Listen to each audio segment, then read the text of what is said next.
My wife said, "If you loved me, you'd forgive me for one mistake." I said, "I do. I'm still leaving." She thought forgiveness meant I had to stay married, smile for her family, and pretend her affair was temporary. Instead, I called a lawyer, split our accounts, and packed the closet before sunrise. Original post: I'm Grant, 37M. My wife was Alyssa, 34F. We lived in Raleigh, North Carolina, in a 3-bedroom house I bought 2 years before we got married. We'd been together almost 7 years, married for 4, and on paper our life looked stable, clean, adult. The kind of marriage people assume is safe because it photographs well. I'm a senior accountant for a logistics company. Alyssa worked as a marketing manager for a regional furniture brand. She was charismatic in a way that made people trust her fast. I was quieter, structured, good with patterns, good with details, good at noticing when numbers don't line up. Toward the end, nothing lined up. Alyssa's phone started living face down. Work dinners got longer. Stories changed in tiny places. She would say she was with her team, then mention one person later like it had been a one-on-one drink all along.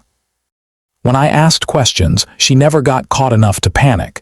She just got offended enough to make me feel tacky for noticing. Her favorite word during those months was grace. Give me grace. You're being intense. Not everything is suspicious. Marriage means grace. That word started sounding less like kindness and more like advance payment for something she planned to do. I found out on a Tuesday night because another woman got tired of being lied to before I did.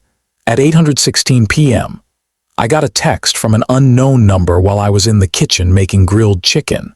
The message said, "Hi. You don't know me, but I think you deserve the truth about Alyssa and Drew." There were 6 screenshots attached. The first was a hotel booking confirmation from a conference in Chicago. The second was a message from Alyssa to Drew that said, "Last night was a mistake, but I can't stop replaying it." The third was Drew saying, "I'd choose you if things were different." The rest got worse from there. The woman texting me was Erin, Drew's wife. She called right after I read the messages. She sounded tired, not dramatic.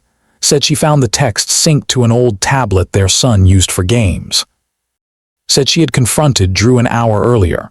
Said he admitted sleeping with Alyssa after the second night of the conference and keeping the emotional part going for another month.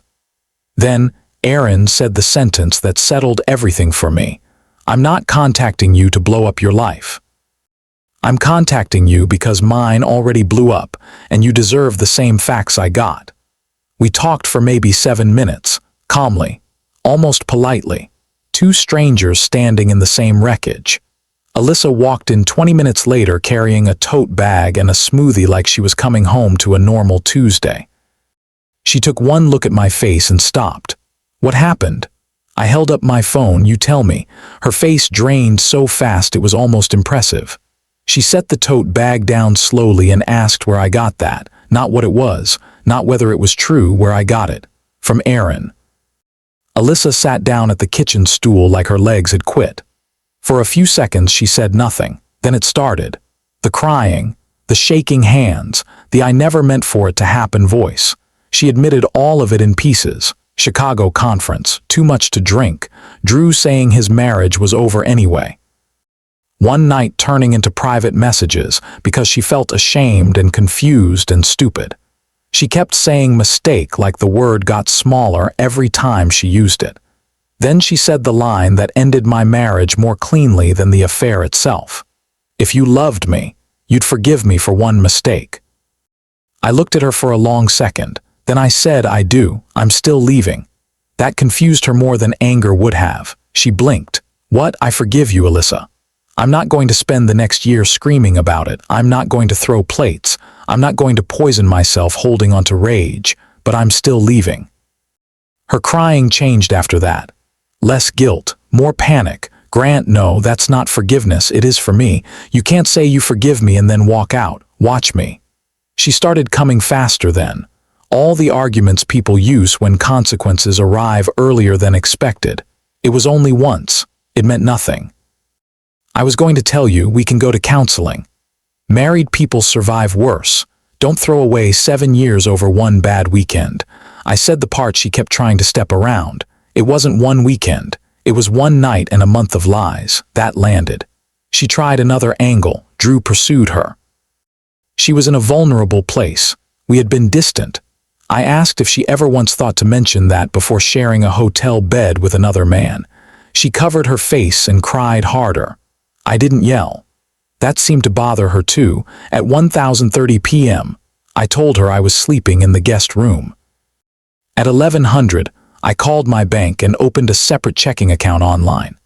At 1140, I transferred exactly half of our joint liquid balance, $62.40, and left the rest where it was. At 12:15, I froze the joint credit card. At 12:40, I emailed a divorce attorney whose name a coworker had once given me during his own divorce. At 100 a.m., I canceled our non-refundable anniversary cabin reservation in Asheville and lost the $780 deposit. Then I packed the hall closet, not all her things. I wasn't trying to play sheriff, just the stuff that had spread into every neutral space, her spare shoes, weekend bags, seasonal jackets, extra cosmetics she kept in baskets by the linen shelves. I moved it all into the guest room so the house would stop feeling like a shared performance. Before sunrise, I had done more honest work on our marriage than she had done in 6 weeks. At 6:50 a.m., she knocked softly on the guest room door and said she hadn't slept. I told her neither had I. She asked if I was really going to destroy our life over a mistake she regretted. I opened the door and said, "No, I'm ending the version of it you already destroyed." My attorney called me back at 8:15. Consultation fee, $300. Retainer if I moved forward, $4,500. By noon, Alyssa was at her sister Megan's house to give me space. That's how she phrased it to other people. Like this had been my emotional need, not the natural result of her affair. Fine by me. The quiet that first night alone was brutal for about an hour. Then it became clean. No crying in the hallway, no explanations, no revised timelines, just me, a locked front door, and the first full breath I'd taken in months. Update 1: 3 days later, the flying monkeys arrived exactly on schedule. Megan texted first. Marriage isn't about quitting the first time someone fails. Then Alyssa's best friend, Courtney, she is broken and ashamed. If you ever loved her, don't punish her for telling the truth. That one annoyed me enough to answer. I wrote she didn't tell the truth. Another woman did. Then I blocked both of them. Alyssa started posting online too. Nothing direct. Just those vague little martyr lines people use when they want sympathy without details. Real love includes grace. Some mistakes shouldn't define a person. Being honest costs you everything with the wrong people. A mutual friend sent me screenshots with the caption, "Thought you'd want to see this." I did. I saved everyone. The attorney told me to document everything and say as little as possible, so that's what I did, quietly. Methodically, I filed the petition, paid the retainer, changed my payroll deposit, updated emergency contacts. Canceled the couple's counseling intake Alyssa had booked without asking me. That one almost made me laugh. She cheated, then scheduled healing like it was a dental cleaning. The first real run-in happened that Friday at my gym. I go around 6 a.m. because fewer people talk then. I came out after my workout and there she was leaning against her car in the parking lot wearing my old North Carolina hoodie from college. Red eyes, no makeup, very intentionally human. I stopped 6 feet away. She said I just wanted one calm conversation, then this is it. I'm serious, Grant. I know what I did was wrong. I know you're hurt. But if forgiveness means anything, shouldn't it mean not letting one terrible choice erase a whole marriage? I said, forgiveness means I'm not building my future around revenge. It doesn't mean I volunteer to be married to someone I can't trust. She looked genuinely offended by that. So you're just done. No counseling, no trying, no room for me to become better. You can become better, Alyssa. You just won't be doing it as my wife. That broke the soft voice. Her face hardened. You're acting morally superior because I messed up once. No, I'm acting final because you lied repeatedly. She stepped closer. I took one step back. That seemed to hit her harder than anything I'd said. "I didn't come here to be treated like a threat," she whispered. "Then stop appearing where I didn't invite you." I got in my car and left. That afternoon, I got the one call I didn't expect, Alyssa's mother. Janet had always been pleasant but slightly formal with me. Not cold, just reserved. She said Alyssa told her we were separated over infidelity and pride, which was such a manipulative sentence I almost admired it. Janet asked if I was willing to tell her plainly what happened. So I did. The conference, the hotel, the screenshots, the month of texts, the gym parking lot that morning. There was a long silence. Then Janet sighed and said, "Honey, forgiveness is not the same as volunteering for disrespect." I sat down at my desk. She went on. "I will always love my daughter, but she doesn't get to weaponize grace and call it maturity. I'm sorry." That apology mattered more than I expected it to. Meanwhile, life got noticeably better in boring ways. I slept through the night. I stopped checking the driveway every time headlights passed. At work, I finished a quarter end close with fewer errors than my last 3 cycles combined. My director, Dana, pulled me aside and said she wanted me to lead a new audit transition project starting in summer. Nothing dramatic, just competence returning to my body. Alyssa, on the other hand, kept reaching. She sent a handwritten letter to the house. 6 pages, half apology, half sales pitch. She said Drew meant nothing. She said the affair forced her to confront hidden parts of herself. She said what she needed now was a husband willing to forgive all the way, not halfway. That line stayed with me. Forgive all the way. Like forgiveness was a bridge only I had to walk. I didn't respond. 2 nights later, she showed up at the house around 10 with takeout from our favorite Mexican place and sat on the front steps. I watched her on the doorbell camera for 18 minutes before speaking through the audio. "You need to leave. Can we eat and talk?" "No, I'm trying, Grant, I know, just not in a way I want any part of." She started crying and said she quit speaking to Drew, blocked him everywhere, and would even leave her job if that's what it took. I believed her. That was the maddening part. I believed she regretted it. I also believed regret and reliability are not the same thing. When she still didn't leave, I told her I'd call the non-emergency line. That finally moved her. The next morning, she texted, "I hope one day you learn the difference between punishment and boundaries." I sent that one straight to my attorney. Update 2.5 weeks after the confrontation, things escalated from sad to chaotic. First, Alyssa showed up at my office. She told the receptionist she was my wife and needed to bring me tax documents. Technically true, intentionally misleading. Reception let her sit in the lobby before I was notified. By the time I got downstairs, she had a coffee tray in one hand and a yellow envelope in the other, like this was some low-budget romantic reset. I stopped at the edge of the tile and said, "Leave." She immediately put on the trembling voice. "Please don't do this here. Then don't come here." She stepped closer and held out a coffee. "Your order." "Oat milk, 1 stevia. I remember things, Grant." I said. "You remembered another man too." The receptionist definitely heard that. So did 2 people getting off the elevator. Alyssa looked like she'd been slapped. Then she hissed, very quietly, "You don't have to humiliate me." I said, "I'm not the one who brought a private failure into my workplace lobby." Security escorted her out. I went upstairs, emailed HR the entire timeline and attached screenshots. 3 hours later, I got a voicemail from a therapist's office reminding Grant and Alyssa about their emergency marriage appointment the next morning. I had never booked one. Alyssa had apparently done it and listed my number anyway. I called back, canceled, and documented that too. Then came the fake crisis. At 1:11 a.m., I got a text from a number I didn't know saying Alyssa had taken too many sleeping pills and was asking for me. The text was signed by Courtney. I didn't panic. I called 911 for a welfare check at Megan's address instead. Alyssa was fine. Embarrassed, according to the officer. Not in danger, just angry I overreacted. That was enough for my attorney. We sent a cease and desist letter the next morning, cost me another $425. Alyssa did not appreciate legal boundaries any more than emotional ones. She called my mother crying. She called Dana at work from a blocked number and implied I was unstable and retaliating because I couldn't handle a wife who wanted honesty.